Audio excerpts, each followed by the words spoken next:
अच्छा जी, एक्सरे। जरा नूर आपकी हेल्प हमें चाहिए होगी, शायद आपने ये लेसन एक दफा मुझसे पढ़ा है, ठीक है। अच्छा, पहले मुझे एक बात बताएं, एक्सरे जो रेज होती हैं basically they are used to see inside human body, specially कि एक लड़का था, उसको मना किया लोगों ने, बाइक आहिस्ता चलाओ, वो नहीं सुनता था, और पता लगा कि उसकी जो है ना बाजू फ्रैक्चर हो गया, टांग की हड्डी टूट गई, सही है। और फिर कहते हैं मैं क्यों बाइक पे बैठा था, मैंने बाइक क्यों चलाई थी, ठीक है। सो डॉक्टर चेक तो करेगा ना कि हड्डी वाकई में टूटी है या लड़का वैसे ही मजाक करे, ठीक है।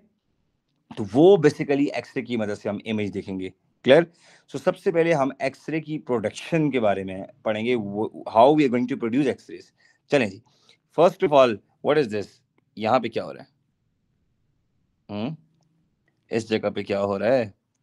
इलेक्ट्रॉन्स प्रोड्यूस हो रहे हैं बाय द प्रोसेस ऑफ, नूर थोड़ा थोड़ा याद आ रहा है, इलेक्ट्रॉन प्रोड्यूस हो रहे हैं through the process of thermionic emission. क्या हो रहा है? सबसे पहले थर्मोनिक एमिशन हॉट ये, फिलामेंट से। गॉड गॉड, ये एक हॉट फिलामेंट है। इसको अगर हम मिनाइल किसी भी पोटेंशियल डिफरेंस के साथ अटैच कर देंगे, ठीक है, तो ये हीटअप होकर इलेक्ट्रॉन्स को लीश ऑफ करेगा, इलेक्ट्रॉन छोड़ेगा, ठीक है। अच्छा, अब उन इलेक्ट्रॉन्स को, यहाँ पे डायग्राम में थोड़ा सा मसला है, ये पॉजिटिव है और ये नेगेटिव। अच्छा, ये नेगेटिव है। अच्छा, वो इलेक्ट्रॉन क्या करेंगे? एक्सेलरेट होना स्टार्ट हो जाएंगे। क्या होंगे? Accelerate. Accelerate through the potential difference between cathode and anode. ये चीज एनोड है, इसको मेटल एनोड कहते हैं। क्या कहते हैं? मेटल, मेटल टारगेट को एनोड। मेटल, हाँ मेटल टारगेट को मेटल एनोड भी कहते हैं। ठीक हो गया। अच्छा, तो सबसे पहले मिनाइल थर्मियोनिक एमिशन से क्या प्रोड्यूस होंगे? Electrons from hot filament. इस प्रोसेस को कहते हैं थर्मियोनिक एमिशन। क्या कहते हैं? थर्मियोनिक। Thermionic emission. ठीक हो गया। अच्छा, इलेक्ट्रॉन यहाँ से प्रोड्यूस हो जाएंगे बच्चों, वो इलेक्ट्रॉन एक्सेलरेट होंगे बिकॉज आपने आगे एनोड और कैथोड यानी पोटेंशियल डिफरेंस आगे रख दिए, एनोड रख दिया आगे। जैसे एनोड इलेक्ट्रॉन्स को कहेगा common baby, common baby, electron देख के एक्सेलरेट होंगे एनोड की तरफ जाएंगे, लेकिन जाके टक्कर मार देंगे जोर से, जैसे ना कभी कभी चलते साथ की टक्कर मार देते हैं, ठीक है। इलेक्ट्रॉन जब डिसलरेट करेंगे। इलेक्ट्रॉन जाके हिट करेंगे तो इलेक्ट्रॉन सडनली क्या करेंगे बच्चों? D decelerate. एक्सेलरेट करेंगे। अब जब इलेक्ट्रॉन डी एक्सेलरेट करेंगे तो नूर क्या होगा? एक्सरे रेज प्रोड्यूस होंगी। 99% जो काइनेटिक एनर्जी लूज करेगा इलेक्ट्रॉन, उसमें से हीट में। 99% हीट में चली जाएगी। अच्छा, ये काइनेटिक एनर्जी जो लॉस करेगा electron due to the acceleration, due to the acceleration, ठीक है, उस 99 उसमें से अगर 100% एनर्जी इलेक्ट्रॉन ने लूज की है, उसमें से 99% तो सीधा सीधा किस में चली जाएगी बच्चों? हीट में। और 1% किस में कन्वर्ट होगा? एक्सरे में। चलो मिनाइल, ये स्टोरी जरा रिपीट करो, शाबाश। जो हॉट फिलामेंट है वो प्रोड्यूस करेगा इलेक्ट्रॉन्स, जो गॉड ये आगे मेटल एनोड पे वो करेंगे और डिसलरेट होंगे। गॉड, पहले और एक्सेलरेट होंगे फिर डिसेलरेट होंगे, ठीक हाँ, है। ओके, पहले एक्सेलरेट होंगे फिर गॉड, उसके बाद उसके बाद फिर जो 100% काइनेटिक एनर्जी जो है वो लॉस होगी क्योंकि हो रहे हैं, एंड 99% हीट में चली जाएगी और 1% एक्सरे में कन्वर्ट हो जाएगी। एक्सरे, यानी सिंपल सी बात है कि जब high speed electron metal target को या एनोड को हिट करते हैं, दे लूज देयर काइनेटिक एनर्जी, जिसमें से ओनली 1% प्रोड्यूस टू एक्सरेज, बाकी 99% हीट में कन्वर्ट होती है। तो सोचें एक्सरे ट्यूब कितनी ज्यादा हीटअप होती है, 99% हीट होती है। अब इसकी कूलिंग का तरीका हमारे सिलेबस में नहीं है, उसके लिए कूलेंट यूज करते हैं, वो हमारे सिलेबस में नहीं है, आई समझ। और ये वोल्टेज भी बहुत ज्यादा होती है, लाइक 2.5 किलो वोल्ट, यानी 2500 वोल्ट से ज्यादा का पोटेंशियल डिफरेंस होता है, ठीक है, बिटवीन कैथोड एंड एनोड। सही हो गया बच्चों? अच्छा, इस वोल्टेज को VCA कहते हैं, कैथोड एनोड की वोल्टेज। तो 2.5 किलो वोल्ट से ज्यादा की वोल्टेज होती है, मुझे एग्जैक्ट फिगर याद नहीं है। अच्छा, क्लियर हो गया। अच्छा, अब नूर, अब मुझे बताएं क्या एक्सरे की चेकलिस्ट पे आते हैं। नूर, हमें क्या क्या चाहिए? कैन यू सी दिस नूर, ये बताएं। Source of number 1, electrons, God, target that is a node, high potential difference, sudden deacceleration of projectile electrons. Electron, projectile तो ना करे, प्रोजेक्टेड इलेक्ट्रॉन कर दे, ठीक है। तो ये चार चीजें अगर हमारे पास हों तो हम एक्सरेज की पोजीशन में आ सकते हैं। ठीक हो गया। अच्छा एक और चीज, वैक्यूम के अंदर होना चाहिए सब कुछ। अच्छा एक्सरे ट्यूब के अंदर वैक्यूम होता है बिकॉज इलेक्ट्रॉन एयर में ज्यादा डिस्टेंस की ट्रेवल नहीं करते। अच्छा क्लियर हो गया? अच्छा अब हम आते हैं जी आगे मेन। अब जब एक्सरे प्रोड्यूस हो जाती है तो एक्सरे भी 1% एक्सरे के अंदर दो टाइप्स हैं, बोले नूर कौन कौन सी है? पहली टाइप का नाम क्या है? ब्रेकिंग रेडिएशन, और दूसरी टाइप का नाम क्या है? Characteristic x rays. अब मनाइल कहती हूँ कि सर ये तो मेरे सर के ऊपर से जा रहा है, सर ये क्या चीज आप कह रहे हैं? हाँ अभी आपने कहा था कि हीट बनती है और बाकी एक्सरे। अब 1% एक्सरे जो बच्चे प्रोड्यूस करते हैं ना, उसके अंदर मनाइल दो टाइप की रेडिएशन है। एक का नाम है ब्रेमस्टॉलिंग रेडिएशन, ब्रेमस्टॉलिंग नाम जरा कॉम्प्लिकेटेड। अच्छा ओनली सर नुमान कैन प्रोनाउंस दिस, ओके मजाक करूं। ब्रेमस्टॉलिंग, ठीक है, ये ब्रेकिंग रेडिएशन भी कहते हैं इसको। और दूसरी का नाम है कैरेक्टरिस्टिक रेज। जरा सोचें कि आपके दिमाग में कुछ आ रहा है ये ब्रेमस्टॉलिंग क्या होती है, ब्रेकिंग क्या होती है? बोलें किसी के माइंड में आ रहा है? वैसे मुश्किल है जी मुश्किल है। मुश्किल है, कोई बात नहीं, मैं हूं ना। आपको किस बात की? एक्सरे के अंदर अब दो तरह की रेडिएशन है, एक का नाम है braking radiation, we used to call is क्या? Bremsstrahlung, okay sorry for my spelling, ठीक है। और दूसरी का नाम है कैरेक्टरिस्टिक रेज, क्या? Characteristic raise.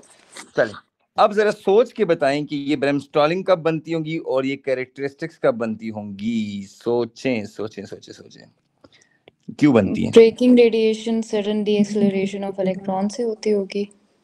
ओके चलो जी, नूर ने नोट्स खोल दिए माशाल्लाह। ब्रेकिंग रेडिएशन एक्सपीरियंस है, नहीं कोई सर, याद था ये याद था। कोई बात नहीं, मैं कह रहा हूँ एक्सपीरियंस है मेरा, डोंट वरी। नहीं सर, अच्छा ये याद था। अच्छा ब्रेकिंग रेडिएशन बनती है जी sudden deceleration of electron से। सो पहली बात तो आपने याद रखनी है, ये जो रेडिएशंस हैं ये रियल में sudden deceleration of electron से प्रोड्यूस होती हैं। डी एक्सेलरेशन ऑफ इलेक्ट्रॉन से ये रेडिएशन प्रोड्यूस होती हैं, इनको हम कहते हैं ब्रेमस्टॉलिंग रेडिएशन। लेकिन एक मसला है, इस बात की क्या गारंटी है कि जो इलेक्ट्रॉन जाके मेटल को हिट करेगा तो हर इलेक्ट्रॉन का जो डी एक्सेलरेशन का लेवल है वो सेम तो नहीं होगा ना, वो डिफरेंट होगा। तो यहाँ पे हम दूसरी बात लिखते हैं कि Noor deceleration Minal deceleration of every electron is different, is different. तो इसका मतलब ये हुआ जब हर इलेक्ट्रॉन का डी एक्सेलरेशन डिफरेंट है तो जो एनर्जी एमिट होगी वो भी रेंज ऑफ एनर्जीज होंगी। क्या होंगी? रेंज ऑफ एनर्जीज प्रोड्यूस होंगी। रीजन क्या है? क्या रीजन है? क्योंकि डी एक्सेलरेशन डिफरेंट है। क्या है? D acceleration of electron different है। इसका मतलब ये है कि हमारे पास द रेंज ऑफ एनर्जीज बनेंगी जिसकी वजह से हमारे पास एक कंटिन्यूस स्पेक्ट्रम आएगा। क्या आएगा? Continuous spectrum. उस स्पेक्ट्रम को हम कहते हैं ब्रेमस्टॉलिंग रेडिएशन। वो मैं आपको भी दिखाऊंगा, लेकिन पहले आप इसको सॉल्व कर लें। 4 पॉइंट्स ये बड़े इंपॉर्टेंट है। एग्जामिनर कहेगा ब्रेमस्टॉलिंग रेडिएशन क्या होती हैं, ब्रेकिंग रेडिएशन क्यों बनती हैं, स्पेक्ट्रम क्यों कंटिन्यूस होता है। तो 4 बातें, 2 नूर समझाएगी और 2 मिनाइल। शाबाश, पहली 2 मिनाइल समझाए। यस मिनाइल। एग्जामिनर कहेगा ब्रेमस्टॉलिंग रेडिएशन या ब्रेकिंग रेडिएशन क्यों होती है? ओह बिकॉज जो इलेक्ट्रॉन्स का सडन डीएक्सेलरेशन इलेक्ट्रॉन्स कॉज करता है रेडिएशन को। ठीक है कि every electron has a different D acceleration हाँ सही है, ठीक है। अच्छा अगली बात नूर आप बताएं। उनकी डीएक्सेलरेशन डिफरेंट होती है तो उससे रेंज ऑफ एनर्जीज प्रोड्यूस होती हैं। हर इलेक्ट्रॉन की डिफरेंट एनर्जी प्रोड्यूस होती है, अमाउंट उसकी, और उसकी वजह से कॉन्टिन्यूस स्पेक्ट्रम बनता है। उसकी वजह से स्पेक्ट्रम क्या होता है? कंटिन्यूस होता है। अब दिखाता हूँ आपको, लुक एट दिस। तो एक्सरे में ये जो स्पेक्ट्रम मैं बता रहा हूँ आपको, दिस वन, ये वाला, ठीक है, येलो वाला। अब ये जो सारा स्पेक्ट्रम है, अगर आप गौर से देखें ना वाई एक्सिस को और एक्स एक्सिस को, जरा एक्सिस को गौर से देखना है, ठीक है। तो वाई एक्सिस के ऊपर हमारे पास एक्सरे की इंटेंसिटी है और एक्स एक्सिस के ऊपर हमारे पास एनर्जी है। तो क्या ये energy over the range of wavelength divided नहीं है? देखें, मतलब डिफरेंट डिफरेंट वो एनर्जीज आ रही है ना, फोटोन की एनर्जी डिफरेंट है। फिर सिमिलरली यहाँ से आगे देखें, ये एनर्जी भी सारी डिवाइड हुई है। इसका मतलब ये हुआ कि ये जो पूरा कंटिन्यूस कर्व है, जो ब्लैक कलर से जो मैंने येलो से शेड किया है, ये कंटिन्यूस क्यों है? ये इसलिए है कि रेंज ऑफ एनर्जी डिफरेंट है, D acceleration of electron different है। इलेक्ट्रॉन मेटल को हिट करने के बाद different amount of energy release करते हैं, वो एक स्पेसिफिक नहीं होती। दैट्स व्हाई हमारे पास ये कंटिन्यूस किस्म का आता है कर्व, इसको हम ब्रेमस्टॉलिंग रेडिएशन कहते हैं, ठीक है। सर लेकिन इसको कंट्रोल नहीं कर सकते एनर्जी को? क्या मतलब कंट्रोल? नहीं ना, हमने एक्सरे प्रोड्यूस करनी है ना, क्या करें, इसको स्ट्रांगली हिट करना नहीं, है। अगर इलेक्ट्रॉन्स की एक्सेलरेशन को कंट्रोल करें तो एनर्जी की अमाउंट को हम कॉन्टिन्यूस नहीं रख सकते एक तरह Good. से? ये है कंटिन्यूस ही है, लेकिन अगर हम इलेक्ट्रॉन की डी एक्सलरेशन को कम करेंगे ना, तो हमारे पास फिर एक्सरे बनेंगी नहीं। और जब हम इलेक्ट्रॉन के एक्सलरेशन को ज्यादा करते हैं ताकि जोर से हिट करे और बहुत ज्यादा एनर्जी बने, तो उससे फिर ऐसा ही रेंज ऑफ एनर्जीज आती हैं। बिकॉज कुछ इलेक्ट्रॉन तेज हिट करते हैं, कुछ स्लो हिट करते हैं। बिकॉज इलेक्ट्रॉन जब एक बीम की फॉर्म में आ रहे होते हैं तो आपस में रिपेल भी कर रहे होते हैं बेसिकली, ठीक है। तो दैट्स व्हाई उनका एक्सेलरेशन सेम रह ही नहीं सकता। दैट्स व्हाई ये कर्व सेम एनर्जी पे नहीं रह सकता। अगर ये कर्व सेम एनर्जी पर, पता है लाइन कैसे बनती? फिर अगर ये कर्व सेम एनर्जी पर, फिर लाइन ऐसे बनती, यूं। इलेक्ट्रॉन की डिस्क्रीट एनर्जी होती, लेकिन ये इलेक्ट्रॉन जाहिर डिस्क्रीट एनर्जी तो नहीं, कंटिन्यूस एनर्जी है। कंटिन्यूस का मतलब ये है कि ये different amount of D acceleration को मर्ज करके ये एक चीज बनी हुई है। आई समझ? अब एक मसला है इसमें, ये जो कैरेक्टरिस्टिक रेज है ना, ये आप जरा इनकी रीजन सोचें, ये क्यों बन गए? एक को के अल्फा का है, एक को के बीटा का है। आपने के वगैरह की फॉर्म में नहीं जाना, ये हमारे सिलेबस में नहीं ये चीजें, अच्छा ठीक है। लेकिन अगर आप एक चीज गौर से देखें ना, तो इसको मैं नीचे लाके जोड़ूं तो इसका मतलब है इसकी भी एनर्जी एक स्पेसिफिक अमाउंट है। इसको अगर मैं नीचे लाऊं इस पीक को, तो इसकी एनर्जी भी एक स्पेसिफिक अमाउंट है। तो ये स्पेसिफिक एनर्जीज है। स्पेसिफिक का मतलब ये है, फिजिक्स में स्पेसिफिक के लिए डिस्क्रीट एनर्जीज का वर्ड यूज होता है। क्या? डिस्क्रीट एनर्जीज है। अब ये कॉन्टिन्यूस नहीं होती? ये कंटिन्यूस नहीं होती। देखें, के अल्फा की और के बीटा की स्पेसिफिक अमाउंट ऑफ एनर्जी है। लेट्स सपोज एक की मैं कहता हूँ 60 किलो इलेक्ट्रॉन वोल्ट है, एक की मैं कहता हूँ 80 किलो इलेक्ट्रॉन वोल्ट है। अब ये 60 और 80 है। अब एग्जामिनर परेशान हो गए कि यार ये जो रेडियोलॉजिस्ट है कि ये फिक्स अमाउंट ऑफ एनर्जीज क्यों आ रही है? हालांकि इलेक्ट्रॉन हिट करेगा, आपने खुद कहा है कि वो डी एक्सेलरेट करेगा, amount of D acceleration different होगा, तो वो कंटिन्यूस एक कर्व बनना चाहिए। तो लेकिन ये बीच में एक फिक्स अमाउंट ऑफ एनर्जीज क्यों आ रही हैं? तो कुछ ना कुछ शक हुआ साइंटिस्ट को कि ये गेम लिंक करती है किसके साथ? एनर्जी लेवल्स के साथ। किसके साथ? एनर्जी लेवल्स के साथ। जाहिर है, अब मिनाइल आपने क्वांटम पढ़ा हुआ है ना मिनाइल? अब आपको ये बात मिनाइल पता है, क्वांटम के अंदर जब इलेक्ट्रॉन एक हायर एनर्जी से लोअर एनर्जी पे जाता है, वापस जाता है आई से लो में, तो वो क्या रिलीज करता है? वो कैसी रिलीज करता है? एनर्जी। एनर्जी या फोटोन। तो वो फोटोन क्या डिस्क्रीट पैकेट ऑफ एनर्जी नहीं होता? फिक्स। डिस्क्रीट का मतलब क्या है? फिक्स। वो जो फिक्स पैकेट ऑफ एनर्जी है ना, जिसकी वजह से ये हमारे पास शार्प स्पाइक्स आ रही हैं। क्या आ रही हैं?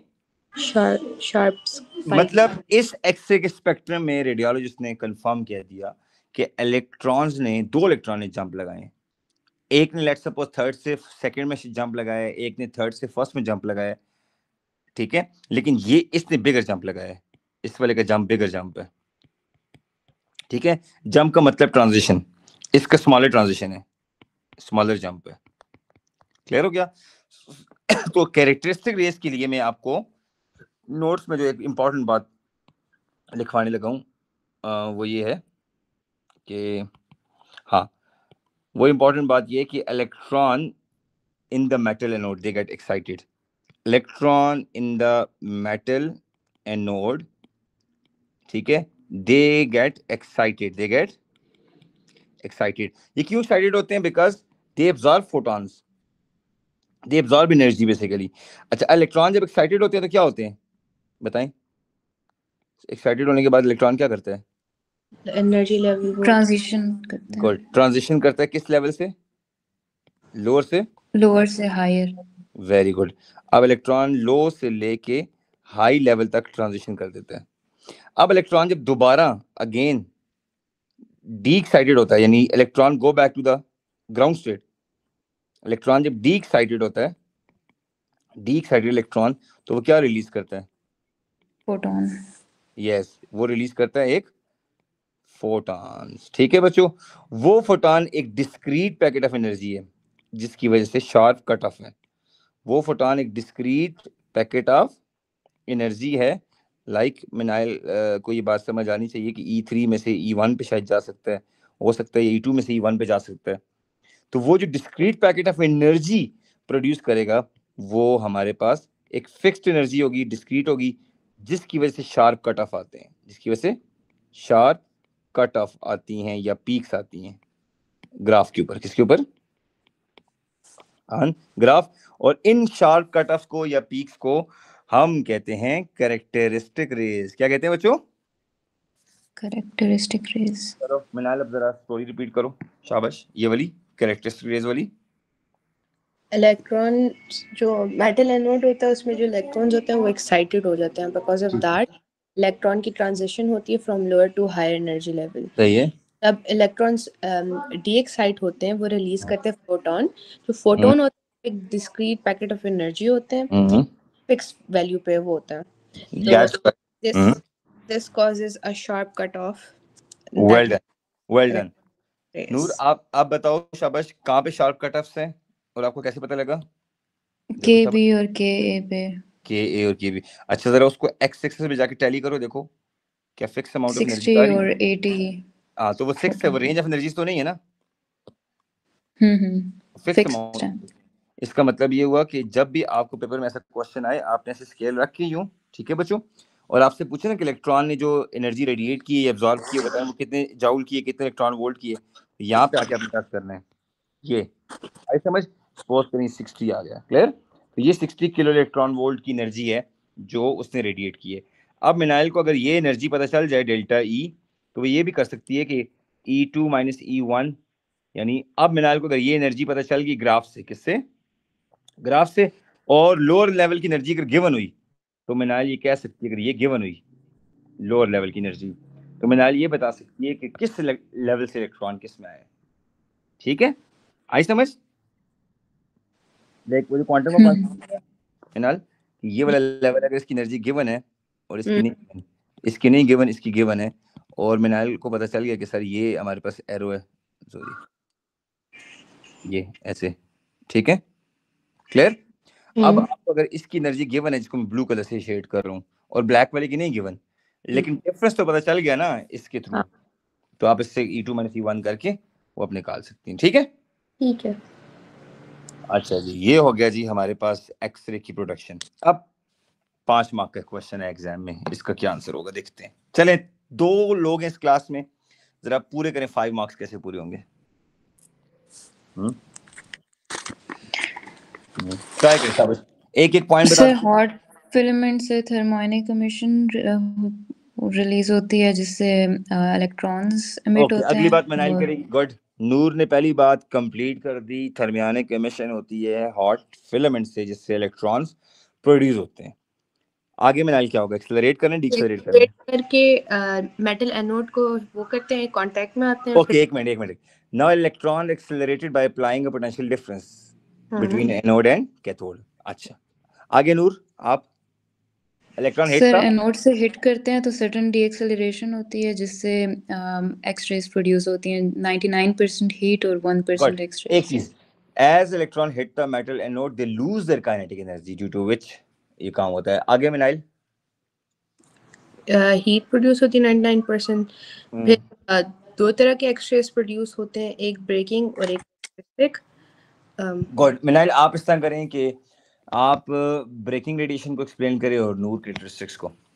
ओके, ब्रेकिंग में ये होता है कि इलेक्ट्रॉन जब वो सडन डीएक्सेलरेट करता है वो एक रेडिएशन प्रोड्यूस करता है, and as every electron has a different range of deceleration. हाँ, तो this range of energy causes continuous.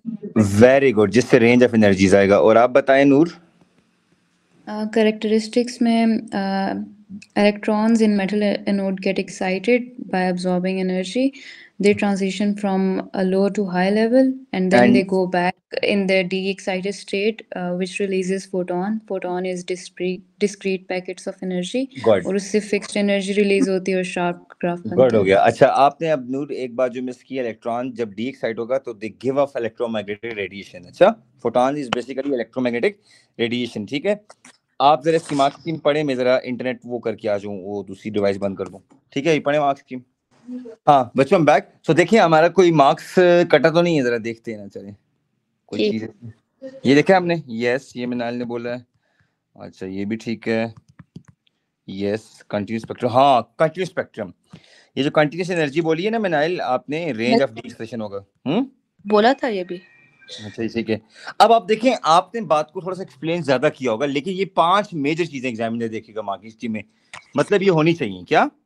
ये चीजें होनी चाहिए एटलीस्ट. सच बताएं, अब एक्सरे की प्रोडक्शन समझ आ गई है? या ओके जी, दैट्स ग्रेट. देखो ना, ये होती है ना बात कि जब आप पढ़े और आपको एग्जाम स्टाइल चीजें करनी आ जाए. गुड. अच्छा, अब अगली बात ये है कि आपको पता होना चाहिए किसी भी जो एनर्जी है, वो हमारे पास एक फॉर्मूला है, एनर्जी इक्वल्स टू क्वांटम कहती है एच इनटू क्या होता है, एफ. और एफ की जगह अगर हम सी बाय क्या लगा दें, एफ की जगह ये यहां से फॉर्मूला लगाएं, एफ की जगह सी बाय लैम्डा लगा सकते हैं ना. E is equals to H C by lambda. ये इसलिए आपको पढ़ा रहा हूँ बच्चे कि किसी भी एक्सरे की एनर्जी, कहते हैं ना एक्सरे फोटॉन है, उसकी वेवलेंथ इतनी है, तो आप उसकी एनर्जी बता दें. तो उसके लिए फिर हमने मिनाइल ये फॉर्मूला यूज कर रहे हैं, E इक्वल्स टू एफ या एच सी बाय लैम्डा. ऊपर वाला फॉर्मूला फ्रीक्वेंसी गिवन हुई तब लगेगा, नीचे वाला वेवलेंथ गिवन हुई. ठीक है, आगे समझ. अच्छा, अब एक मसला, एक्सरे किसी भी मटेरियल के अंदर जाती है, like any other radiation, attenuate होती है. क्या होती है नूर, बताएं एटेन्यूएशन क्या होती है? उस दिन आपने बताया था. व्हाट इज एटेन्यूएशन नूर? gradual loss of power. Very good. Attenuation is the gradual loss of 3 चीजें, either power, either amplitude, either intensity. इन तीनों में से कोई भी चीज जब किसी मटेरियल के अंदर लॉस होगी तो उस चीज को हम कह देंगे एटेन्यूएशन. क्या कह देंगे? एटेन्यूएशन. ठीक है. अच्छा, अब एक्सरे भी लाइक अदर मटेरियल किसी मटेरियल में जाके एटेन्यूएट होती हैं. अब मैं आपको एक मजे की वो कराता हूँ. पहली बात तो है, एटेन्यूएशन का ग्राफ हाफ लाइफ वाला ग्राफ है, एक्सपोनेंशियल, यानी आधी थिकनेस पे जाके I/2, फिर उससे आधी पे जाके I/4. लेकिन अब एग्जाम एक फॉर्मूला है जो आपको एटेन्यूएशन बताता है, वो ये फॉर्मूला है, I equals to I naught E power minus mu x. चलिए, इसको सॉल्व करने के लिए आप एक मेरे साथ एक एक्टिविटी करें. Do you have a rough notebook? अगर है तो अच्छा हो जाएगा. देखें, ये सॉल्व करने वाली चीज है नूर, मिनाइल. जी है. अच्छा, अगर आपके पास है रफ नोटबुक तो आप गौर से एक चीज देखें. हम कहते हैं कि लेट्स सपोज यहाँ पे मिनाइल कहती है कि सर एक इंटेंसिटी आई है I0 और जिसकी वैल्यू है 260 वॉट पर मीटर स्क्वायर. ये इंटेंसिटी है. ठीक है, क्लियर. अच्छा, अब इस चीज की जो डेप्थ है वो हमें नहीं पता. हमसे क्वेश्चन आ जाता है, find the depth x at which intensity drop to let's suppose 120 watt पर मीटर स्क्वायर. कितना? ये लो, 120 तक इंटेंसिटी ड्रॉप हो गई है, और इस मटेरियल को हम कहते हैं बोन, और लेट्स सपोज इसका कोफिशिएंट है, अब्जॉर्प्शन कोफिशिएंट 4.5 पर सेंटीमीटर.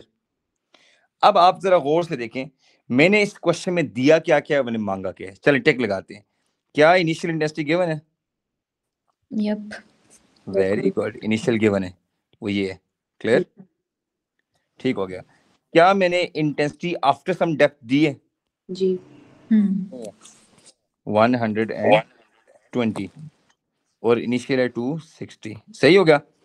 अच्छा, E power minus mu x में ये है एटेन्यूएशन कोफिशिएंट, जो बोन का अपना है, फ्लैश का अपना है, हर मटेरियल का अपना है. इसको लीनियर एब्जॉर्प्शन कोफिशिएंट भी कहते हैं. लीनियर एब्जॉर्प्शन कोफिशिएंट या लीनियर एटेन्यूएशन कोफिशिएंट, ठीक है। ये भी मैं आपको दे देता हूं, उसकी वैल्यू है 4.5 समथिंग, ये देखें, ये भी गिवन है, ठीक है। अब आपको एक्स चाहिए। सो नूर आपके पास है 2 मिनट, आपने मिनाइल को जरा लॉग वाली स्टोरी सिखानी है। मुझे आती है, चलो सॉल्व करो, देखते हैं, ठीक है। नहीं, मुझे सेंटीमीटर में आंसर चाहिए एक्स का। जो लोग इस लेसन को ऑनलाइन देखेंगे उनको मैं बता रहा हूँ कि वो लोग सॉल्व करें। आई की वैल्यू, आई नॉट की वैल्यू, म्यू की वैल्यू गिवन है, हमने एक्स को कैलकुलेट करना है, ठीक है।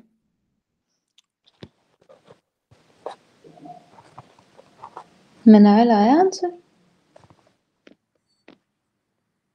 मैं कर रही हूँ अभी। नूर जरा मिनाइल बायो की है ना, थोड़ा सा स्लो सॉल्व करती है, खैर है, कोई बात नहीं। दैट वाज सो इंसल्टिंग, बहुत जोर से। कोई बात नहीं, हो जाएगा इंशाल्लाह।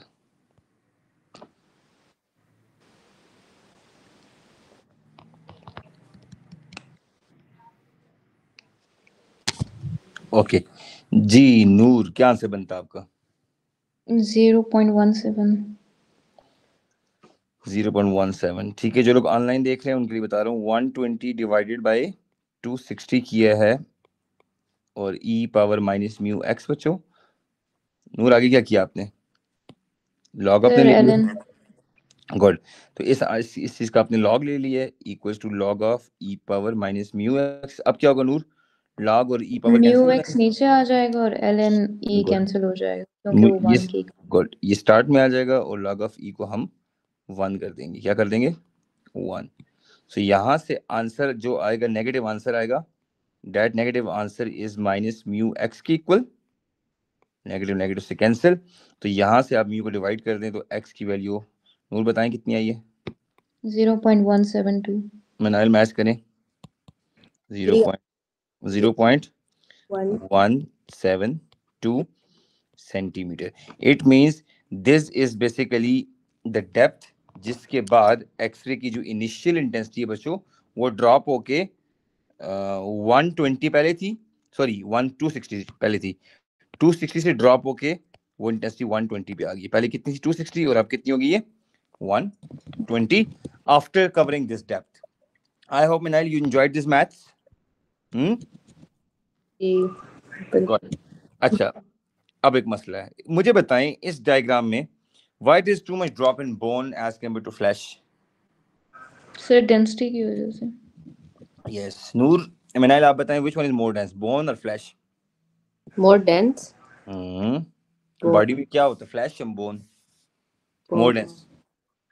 हाँ, तो that's why this is basically absorption pattern of exponential decay, यानी बोन और फ्लैश के पैटर्न को आप देखें तो आपको अंदाजा हो जाएगा कि बोन में एक्सरे बहुत ज्यादा एटेन्यूएट करती है, बहुत ज्यादा एब्जॉर्ब होती है, आई समझ, एज कंपेयर टू एक्सरे, ठीक है।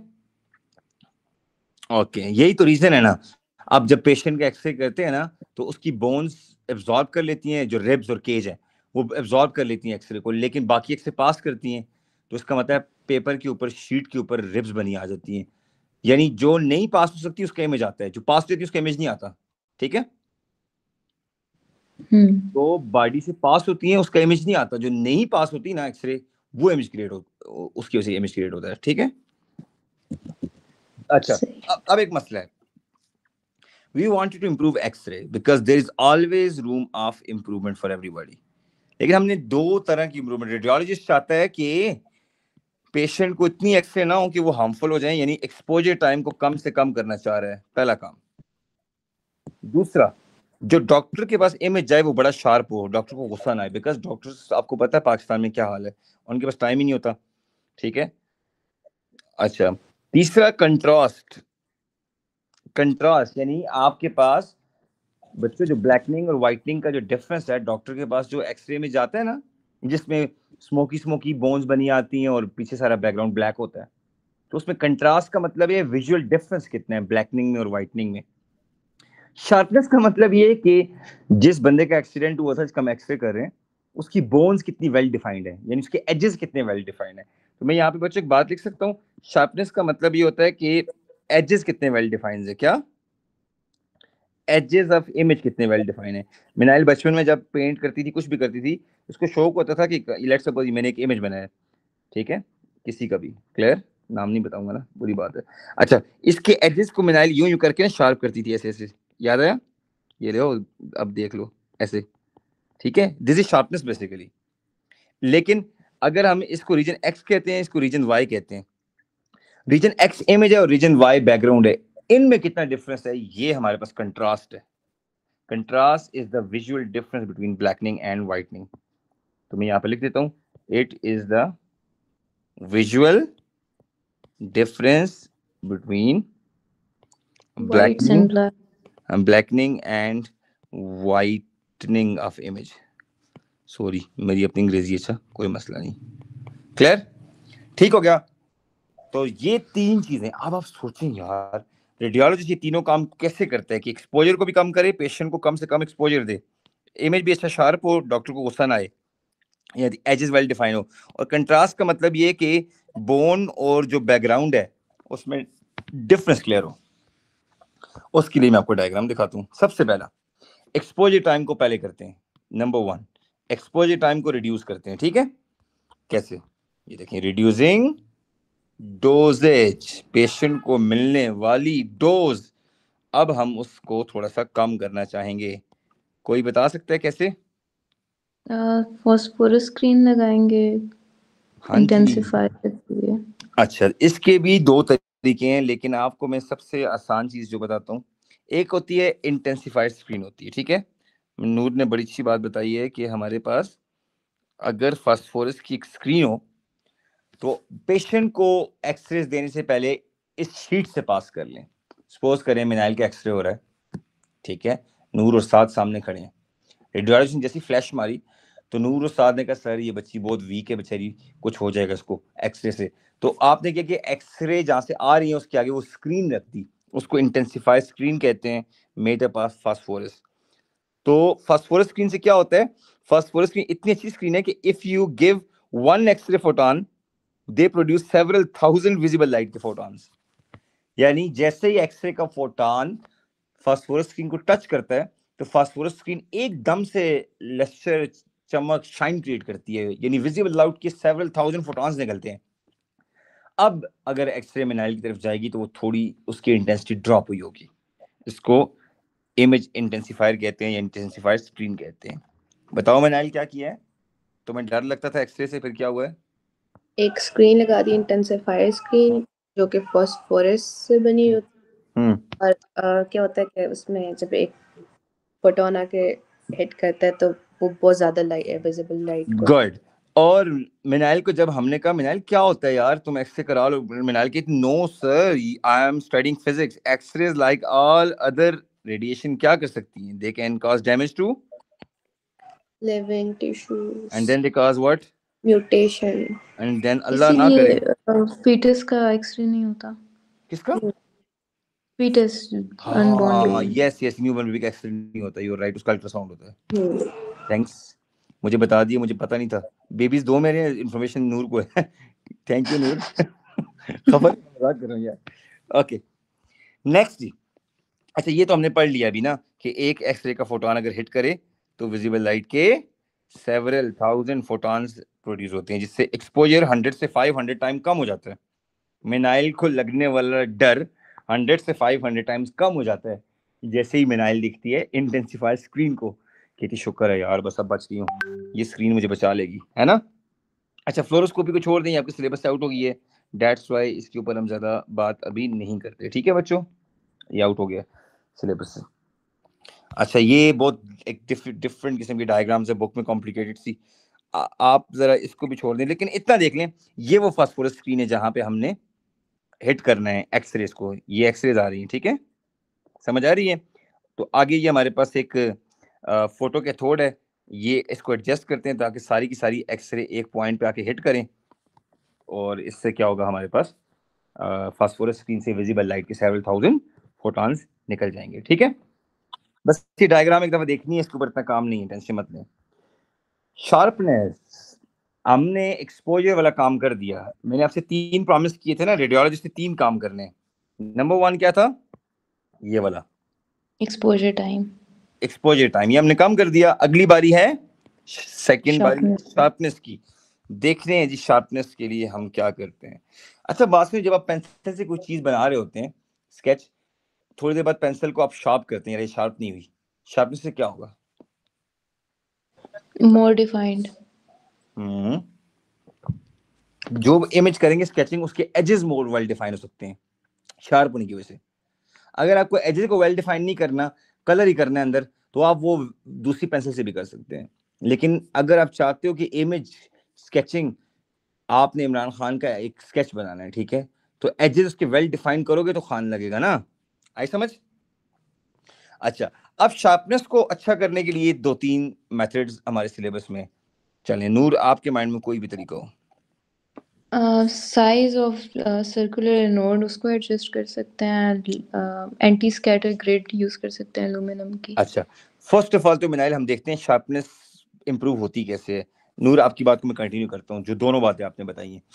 फर्स्ट ऑफ ऑल बच्चों गौर से देखें, जिस लैंप से एक्सरे प्रोड्यूस हो रही है, लैंप का मतलब वो एग्जिट विंडो है बच्चों, जहां से मशीन से एक्सरे बाहर आती है, ठीक है। अब मुझे एक बात बताएं, अगर लैंप का साइज लार्जर है, जैसे ये लार्ज लैंप है, लुक एट दिस, इसमें देखो मिनाइल, लार्ज लैंप में ये देखो, ये एक्स्ट्रा शेडो कितना बन रहा है। अम्ब्रा और पेनम्ब्रा शेडोज को कहते हैं फिजिक्स में, अच्छा ठीक है। एक अम्ब्रा होता है शेडो और पेनम्ब्रा होता है शेडो का शेडो। आई समझ? ठीक है। लेकिन अगर लैंप हमारे पास स्मॉल होगा, लैंप क्या होगा? स्मॉल होगा, तो एक्सरे इमेज क्या हो जाएगी बच्चों? शार्प हो जाएगी। क्या हो जाएगी? शार्प। तो पहला मेथड जो आप इस डायग्राम से पिक कर सकते हैं कि साइज ऑफ द लैंप या अपर्चर, उसको नैरो करना है। क्या करना है? नैरो। अब मिनाइल सोचती हूँ कि सर एक्सरेज तो किसी एक मशीन का एक सर्कुलर या एक स्क्वायर किस्म का होल होगा, वहां से बाहर आएंगी, तो उसको हम नैरो कैसे कर सकते हैं? चलें उसके लिए लेड प्लेट से दिखा दूं। Look at this, yes you are right Noor, adjustable lead plates हैं। अब रेडियोलॉजिस्ट के पास एक स्क्रू की तरह का बटन होता है, उसको घुमाता है तो वो इस अपर्चर के साइज को कम या ज्यादा कर सकता है। अब जिस तरह कैमरास में हम हाँ करते जी, हैं। कैमरास में जिस तरह होता है। अब मिनाइल बताओ, इस अपर्चर के साइज को लेस करूं, शार्प होगा इमेज, या मोर करूं? लेस। लेस करेंगे तो इससे हमारे पास क्या आ जाएगा? शार्प हो जाएगा। ठीक है, गुड। तो एक तो एडजस्टेबल लेड प्लेट्स है। वैसे लेड प्लेट्स यूज करते हैं, why not any other plate? Sir lead radiation को वो एब्जॉर्ब कर लेता है, बिल्कुल ब्लॉक कर सकता है। ठीक है, गुड। अच्छा, दूसरा तरीका ये जरा एक्सप्लेन करें शार्पनेस का, एक और मेथड। ये फर्स्ट मेथड है शार्पनेस का, ठीक है। अच्छा, एक आपने कह दिया फर्स्ट मेथड है कि लैंप को नैरो कर दें, लैंप यानी यहां से एक्सरे आ रही है वो, ये देखें। दूसरा ये what is this anode target वाली बात देखें। किस केस में आपको लगता है एनोड टारगेट लार्ज है? ये लार्ज है या फर्स्ट में लार्ज है? ये देखें, सेकेंड में लार्ज है। इसका मतलब ये शार्प कहाँ पे होगा? एक्सरे बीम कहाँ पे लेस वाइड नैरो है थोड़ी? फर्स्ट वाली में। यहाँ पे देखो एक्सरे बीम हमारे पास कम वाइड है, लेकिन look at this, very wide. तो इसका मतलब है this one is less sharp, this one is more sharp. ठीक है। अच्छा, एक और तरीका भी है शार्पनेस को कंट्रोल करने का, इसको कहते हैं कॉलिमिनेशन। शायद मैं वर्ड गलत लिख रहा हूँ, कॉलिमेशन है शायद, आई डोंट नो, कॉलिमेशन है। ठीक है। अच्छा, कॉलिमेशन के लिए क्या करते हैं हम, ये देखें। अब अगर लेड प्लेट्स ना होती, लुक एट दिस, ये एक्सरे बीम कितनी ज्यादा फैन आउट कर रही है, लुक एट दिस, कितनी ज्यादा फैन आउट कर रही है ना। तो अब लेड प्लेट्स के बाद, अब उस पर्चे से गुजरने के बाद, नाउ सी, ठीक है, अब एंड रिजल्ट चेक करें ना, रिजल्ट इतनी जबरदस्त शार्प हो गई है। तो उसका मतलब है इस प्रोसेस को कहते हैं कॉलिमेशन। कॉलिमेशन का मतलब ये होता है लेड प्लेट से गुजरने के बाद अगर एक्सरे लेस फैन आउट हो जाए, तो that x ray beam is well collimated, okay, so look at this is 90% ज्यादा collimated बीम है, ये हाफ collimated है, और शुरू में तो अनcollimated बीम है। बहुत ज्यादा जो स्प्रेड आउट होती है वो अनcollimated बीम है। ठीक है, समझ गई हो? मिनाइल, मजे का टॉपिक है। जी मिनाल कहती है मुझे समझ नहीं आ रही, मैं बायो पढ़ रही हूँ, फिजिक्स पढ़ रही हूँ है ना। ओके, एंटी स्कैटर्ड ग्रेड जी। अब एक मसला है, पेशेंट यानी मिनाइल से एक्सरे पास कर गई, येलो येलो ये पेशेंट है, मिनाइल ने येलो जोड़ा पहना हुआ है, ठीक है। एक्सरे इसकी बॉडी से पास होती हैं, लेकिन इसकी बॉडी के पीछे ये साथ पियानो नहीं बजा रहा इसको खुश करने के लिए। This not a piano, it's look like piano. इसके अंदर एक लेड की स्ट्रिप्स हैं। For what purpose they are? Anti scattered. Anti scattered grid. ये क्या करती है बच्चों, जो एक्सरे स्कैटर्ड होके मिनाइल की बॉडी से लेफ्ट राइट होके अनवांटेड इमेज बनाती है स्क्रीन के ऊपर। सपोज करें ये वो हमारे पास पेपर है, डॉक्टर के पास जाना है, ये वो पेपर है जो डॉक्टर ने देखना है, ठीक है बच्चों। अब इस पेपर के ऊपर अनवांटेड इमेज बनेंगे, हमने देखते हैं मिनाइल की कौन सी हड्डी टूटी है जो बाइक पे बैठी थी किसी के साथ, सही है। लेकिन मसला ये कि वहां पे अनवांटेड फिजी किस्म के इमेजेस बन रहे हैं। तो ये जो लेड स्ट्रिप्स होती है ना, ये अनवांटेड या जो स्कैटर्ड एक्सरेज होती है उनको रोक देती है, ब्लॉक करती है, और सिर्फ पैरेलल एक्सरेज यहां से पास होती हैं। आई समझ, लुक एट दिस, आई समझ। तो सिर्फ एक ट्रेंड वाली एक्सरेज ही पास होती हैं, तो दैट्स व्हाई इस तरह से शार्पनेस और इंप्रूव हो जाती है, ठीक है बच्चों। तो शार्पनेस के लिए हमने एंटी स्कैटर्ड ग्रेड का यूज किया, ये है जी थर्ड, ठीक है। उसके बाद लेड प्लेट्स या लेड स्लिट्स को यूज किया, सेकेंड। और उसके अलावा इसको भी हमने वो कर सकते हैं शार्पनेस के लिए, साइज ऑफ एनोड, एनोड के साइज को हमने नैरो रखा, ठीक है। ये और एक और चीज भी थी ऊपर, अपर्चर। तो बेसिकली 3-4 चीजें शार्पनेस के लिए, आप मार्किंग स्कीम पढ़ेंगे इंशाल्लाह आपको अंदाजा हो जाएगा। क्लियर, समझ आ गई बच्चों। अब अगली बात आती है कंट्रास्ट। किस पे? कंट्रास्ट। चलिए जी, नूर बताएं क्या होगा कंट्रास्ट में। सर वोल्टेज को इंक्रीज कर सकते हैं ताकि इलेक्ट्रॉन ज़्यादा एक्सेलरेट हों। Small anode target. गुड बच्चों, बाकी वही कंट्रास्ट आ को जाता है। गुड दो बातें बताओ। पहली बात ये कि हम potential difference between anode and cathode को हाई रखें। बच्चों जितना एक्सेलरेटेड इलेक्ट्रॉन्स होंगे ना, उतनी हमारे पास कंट्रास्ट अच्छा होगा। तो कंट्रास्ट के लिए पहली बात यहाँ पर लिख देता हूँ, वोल्टेज या पोटेंशियल डिफरेंस को हमने इंक्रीज करना है।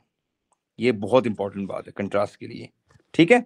यानी इसके लिए एक्सरे बीम हार्ड होनी चाहिए। बच्चों हार्ड एक्सरे बीम का मतलब पता है क्या है? किसी भी मीडियम के अंदर कितनी लेवल तक पेनिट्रेट करती है, that is the hardness of x ray. तो जितनी एक्सेलरेटेड वोल्टेज नूर और मिनाइल प्रोवाइड करेंगी, उतनी हार्ड एक्सरे बीम आ जाएगी, ठीक है बच्चों। तो ये फर्स्ट मेथड हो गया आपके पास कंट्रास्ट इंप्रूव करने का। सेकंड मेथड कंट्रास्ट के लिए क्या करेंगे नूर, बोलो। Small anode target. नो, हम बेरियम मील खिलाएंगे। क्या करेंगे? Barium meal. क्या करेंगे? एनोड टारगेट से शार्पनेस कंट्रोल होगी। यहाँ पे हम क्या करेंगे बच्चों, एक पेशेंट को सपोज करें स्टोमक कम एक्सरे कर रहे हैं, उसमें कोई मसला है, इंटेस्टाइन में कुछ चीज देखनी है, कुछ चीज फंस गई है, कुछ स्टोन है, कुछ भी है, हम क्या करेंगे, पेशेंट को एक बेरियम मील खिला देंगे, ठीक है बच्चों।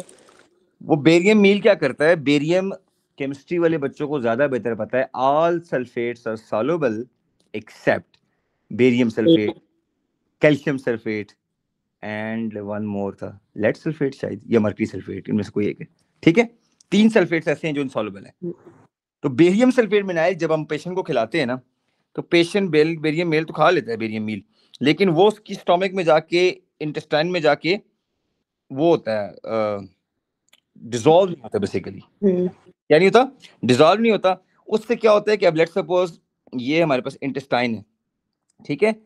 अब इंटेस्टाइन के अंदर जब बेरियम मील होगा ना, लेट्स सपोज मैं ये बेरियम मील बनाता हूँ, ये बेरियम मील है, तो वो डॉक्टर को क्लियर कट नजर आता है कि इंटेस्टाइन है, समझ आई? ये ब्लू ब्लू डॉट। अगर ये बेरियम मील नहीं होगा तो डॉक्टर को समझ नहीं आएगा कि इंटेस्टाइन की मेन पाइपिंग या बाउंड्री क्या है। तो कंट्रास्ट के लिए हम बेरियम सल्फेट खिलाते हैं पेशेंट को, बिकॉज इट इज इनसॉल्युबल। ठीक हो गया बच्चों। तो ये कंट्रास्ट इंप्रूव करने का सेकंड तरीका है, ठीक है। फर्स्ट मेथड तो आपको बता दिया, वोल्टेज को इंक्रीज करना है बिटवीन एनोड एंड कैथोड ताकि एक्सरे बीम हार्ड हो, एक्स-रे बीम क्या हो, हार्ड हो, और दूसरा ये है कि ये बेरियम सल्फेट पेशेंट को हमने स्वेलो कराना है ताकि वो डिसॉल्व ना हो। आई समझ बच्चों? जी। हमारे पास कुछ जी नोट की समराइज कैप्शन भी हैं कंट्रास्ट के लिए, क्या करना है, कंट्रास्ट होता क्या है, कंट्रास्ट इंप्रूव करने का तरीका क्या है, ये देखो कंट्रास्ट की ये कुछ तरीके भी हैं, ठीक है बच्चों। और शार्पनेस के लिए भी ये तरीका है, शार्पनेस के लिए एरिया को कर दें, ठीक है, जो हमने पढ़ा है अभी लाइट ग्रेड वगैरह। क्लियर बच्चों? ये बिल्कुल मतलब टू द पॉइंट बात लिखी हुई है इसके अंदर, एग्जाम्स वाली बात। क्लियर? Yeah. पढ़ लोगे। ये देखें कौन सा इमेज ज्यादा कंट्रास्ट वाला है, फर्स्ट सेकंड? सेकंड। देखो ये मेरा नाम भी लिखा हुआ है नोमी। क्लियर? सही है। हाँ ना, मैं बहुत दफा गिरा हूँ यार बाइक पे वन व्हीलिंग करते हुए लिटरली।